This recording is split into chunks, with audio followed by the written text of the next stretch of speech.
पाऊंगा तो मैं जनरल डायर का सामना कैसे करूंगा। कूद गया समुद्र में, जैसे तैसे करते करते करते करते किनारे पर आया। लड़की का नाम रेखा बताया गया। रेखा भी बेहोश, उधम सिंह भी बेहोश। और रेखा के पिता के नाम धनपत राव रहे, सेठ धनपत राव। 3 फैक्ट्री बा, फैक्ट्री के मलिकार साहेब। लड़की अकेली बा। पता पाए पिताजी अपने बच्ची के पास आए, रेखा को ले जा रहे हैं। तब ले लड़का कहे बाबूजी ई उहे लड़का है जवन अपने आपके लड़की के जान बचाए, इसे भी ले चलिए वरना अगर यह मर गया है तो यह उचित नहीं है। उधम सिंह को ले गए। बेटा घर में कौन कौन है? क्यों नहीं बा? अनाथ हूँ साहब। कहीं शादी हुई है? नहीं हुई है। इतनी बात पूछ के रेखा को बोले बेटा तुम इनका ख्याल रखो, मैं फैक्ट्री से आता हूँ।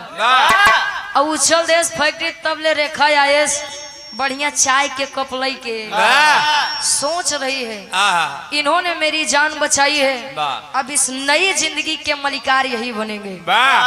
चाय के कप लई के खड़ी बा। उधम सिंह से कहे का कहे गुरुजी? एक लाइन गीत लगत बा। मुबारकपुर दीवान जी गार्जियन जी के द्वारा 200 रुपए का महान आशीर्वाद, चरणों में कोट कोट नमन है, आशीर्वाद के साथ रही। अशोक यादव जी बीडीसी पद प्रत्याशी 30 रुपए का महान आशीर्वाद। कोनो दुल्ही अपने दुल्हा से कहे कैसे?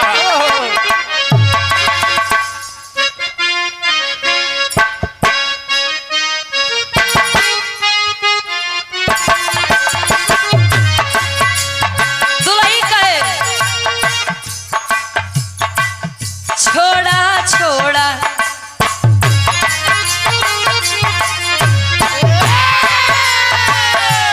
छोड़ा छोड़ा कालैया सैया भोरी हो गईल।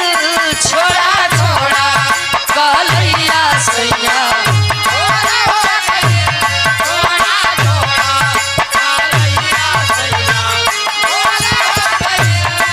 कहे तानिता की ना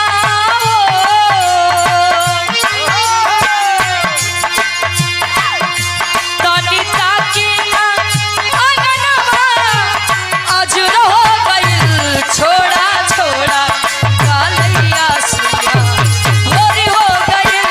छोड़ा छोड़ा कालैया सैया। भाव पर गौर करेंगे, समय का यह भाव है। ए हो उ रेखा चाय के कप लई के खड़ी बा। उधम सिंह के प्रेम भरी नजर से देखत बा। उधम सिंह पूछे कस क्या बात है? कहे स्वामी बात सुनिए हमारी। कहे कैसे?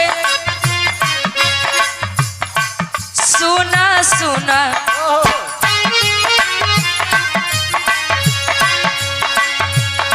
सुना सुना ए राजा तुमसे प्यार हो गई। सुना सुना ए राजा तुमसे प्यार हो गई। सुना सुना ए राजा तुमसे प्यार हो गई। कहे तानिता की ना हो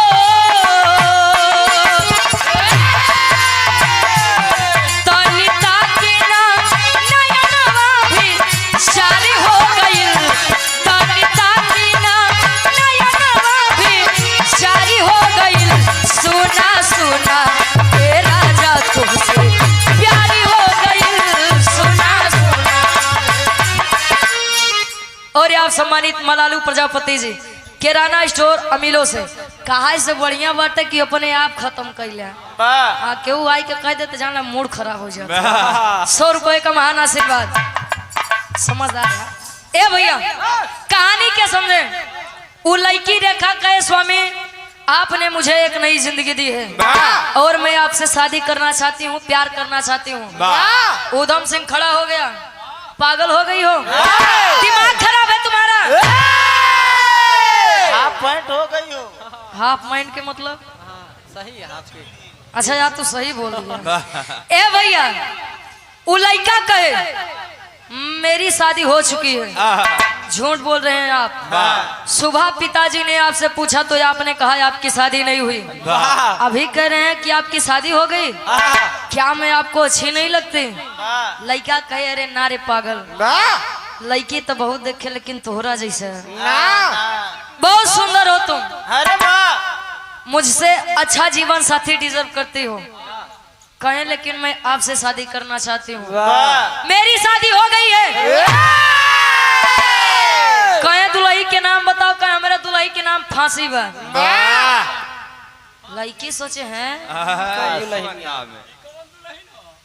उर्मिला सुने, शिव दुलारी सुने, पूनम सुने, सुधा सुने, परमीले सुने। अच्छा ए भैया, मैंने बहुत नाम सुना लेकिन ये फांसी कौन सा नाम है?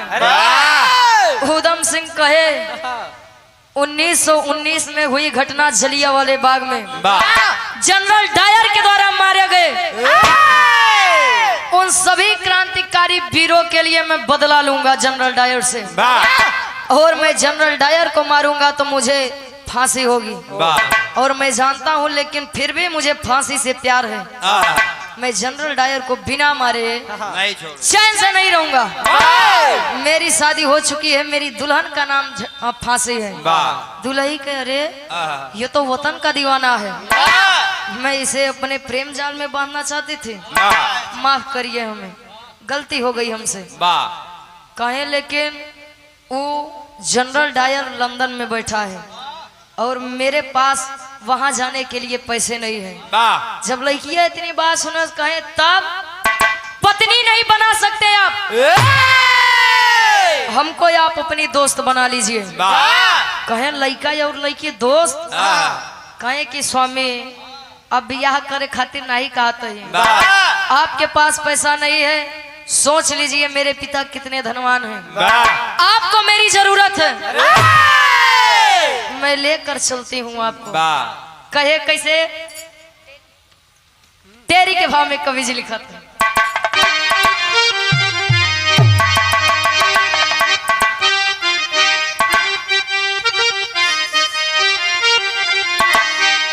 अरे नफरत की देखी ज्वाला जल गई। अरे नफरत की देखी ज्वाला,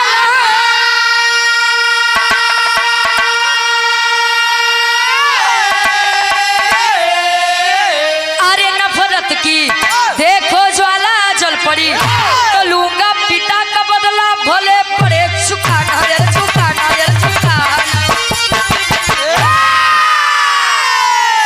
पिता की मौत का बदला लूंगा मैं।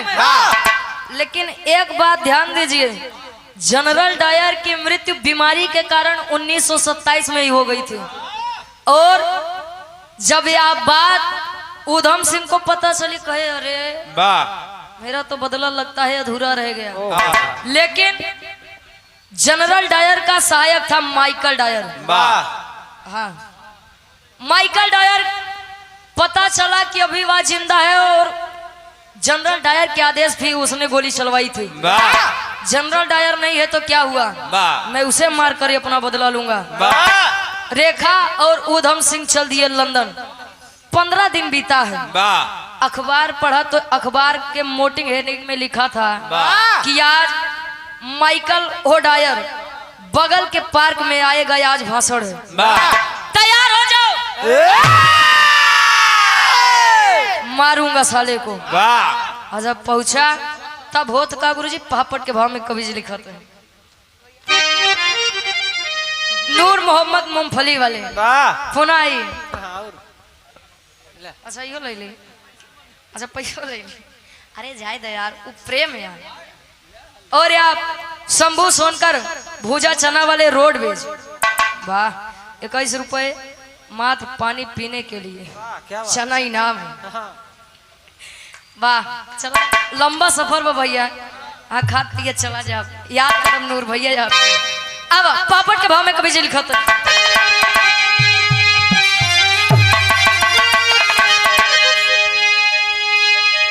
अरे टिकट कटा के पहुंचा, अरे टिकट कटा के पहुंच आया लंदन नगरी में, अरे टिकट कटा के पहुंच आया अब बीरवा लंदन नगरी में, तो मार के गोली किया सरेंडर हीरवा बीरवा लंदन में।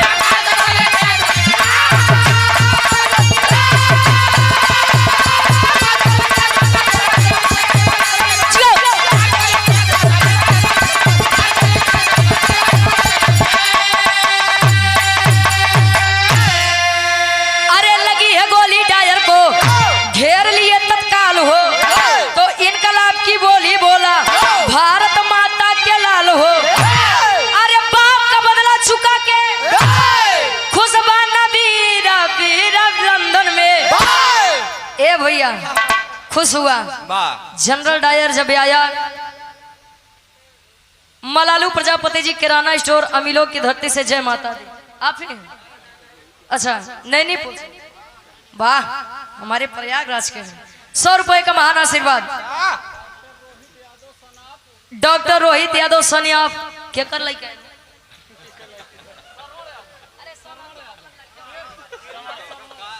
श्रवण यादव जी गार्जियन जी के द्वारा 51 रुपए का महान आशीर्वाद। और आप हृदय के गार्जियन जी, अरे यार बड़ा लंबा फर रहा है। मुबारकपुर गैस एजेंसी के आप गैस ड्राइवर साहब आदरणीय आप प्रदीप कुमार यादव जी, ऊपर के तोड़ के लड़कवन के दई दे है, बीचवा के लहुरा देवर। बस भैया बिरहा खत्म हो जाए, 2 लाइन आपको सुनाए दे भैया के, बिना सुनाई ना जा। हाँ भैया बस बिरहावा सुन ले जा बस। ए भैया ऊधम सिंह पार्क में जैसे प्रवेश किया, माइकल ओ डायर कह रहा है भारत देश में 13 अप्रैल 1919 में जलिया वाले बाग में मैंने भारत देश के ना जाने कितने सपूतों को मार गिराया। अरे मार गिराया मैंने। भारत माई के लइका बात नहीं बर्दाश्त हुआ, सामने आकर गोली चला दिया। भारत माता की भारत माता की भारत माता की इनकलाब इनकलाब। चला दिया गोली, और जब गोली चला दिया माइकल ओ डायर की जान चली गई। घेर लिए, आज जब घेर लिए तब माइकल डायर के मरे के बाद ऊधम सिंह को जब ले जाया गया जेल में, 1940 में मारा था, जब ले गया तब वहां के सिपाही ऊधम सिंह से सवाल करते हैं। कौन सवाल किए? आधा के भाव में कवि जी प्रमाण देते हैं।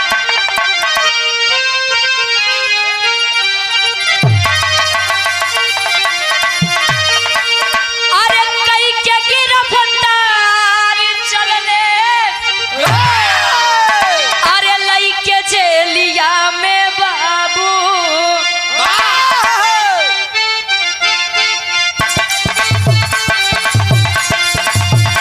अरे कोड़ावन के पापी तब किए बोछा।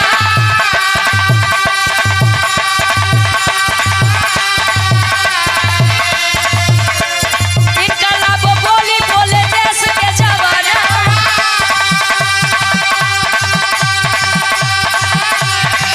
अरे सारी शरीरिया बहे खुनावन के धार। अरे त कई के मुकदमा पापी अब फसिया सुनाई दिए, तो धीरे धीरे भइले समैया नियरा।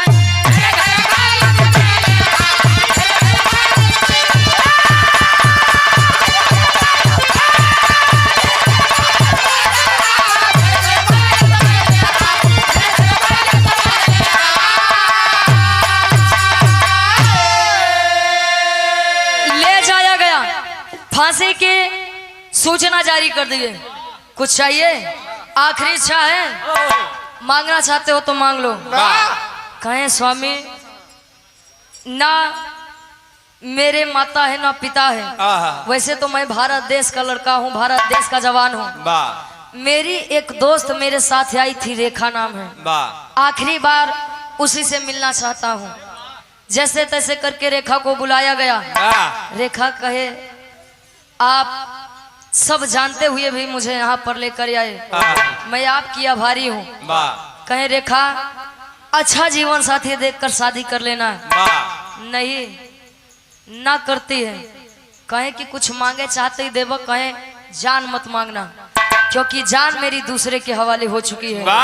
जान छोड़ के जो मन सो मांग लो। कहे अपने हाथे से एक चुटकी सिंदूर हमरे मंगिया में लगाई देता। इतनी बतिया जब उधम सिंह सुने, झरझर आंख से आंसू गिरत बा, पागल हो गई है। मैं कुछ ही देर में फांसी के फंदे पर चढ़ जाऊंगा। अरे पगली, सिंदूर लगाने के कुछ ही समय बाद तू विधवा हो जाएगी। रेखा कहे अब अपने भारत देश के लड़की कम थोड़ी हुई। रेखा कहे मंजूर है। किसी नामर्द का हाथ पकड़ने से अच्छा है, किसी नामर्द का हाथ पकड़ने से अच्छा है मैं आपकी अर्धांगिनी बन जाऊं, आपकी विधवा बन के रहूं। इतनी बतिया जब उधम सिंह सुने तो सिंदूर लगावत बा। फांसी के फंदे पर वह पापी उधम सिंह को चढ़ा दिए। इतिहास में उधम सिंह के बारे में सुनने को पढ़ने को मिलता है। कहा जाता है पढ़वा लिखवा तब जनबा, जब पढ़ेंगे लिखेंगे तब जानेंगे। शिक्षा उस शेरनी का दूध है। अरे शिक्षा उस शेरनी का दूध है, जिसने पिया है उसने दहाड़ा है। समझने वाले समझेंगे, बुद्धिजीवी लोग बैठे हैं। समझदार खातिर इशारा काफी होते हैं। इशारों को समझिए, राज को राज रहने दीजिए। खड़ी के भाव में कवि जी लिखा था इनका,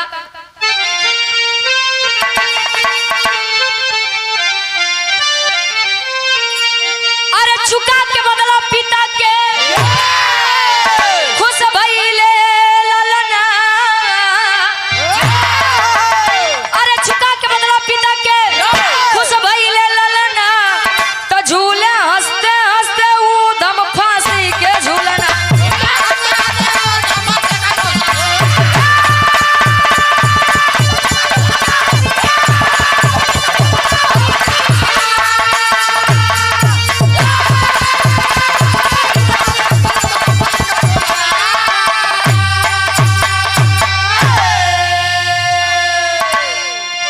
खुश भइले ललना पिता के चुका के बदला।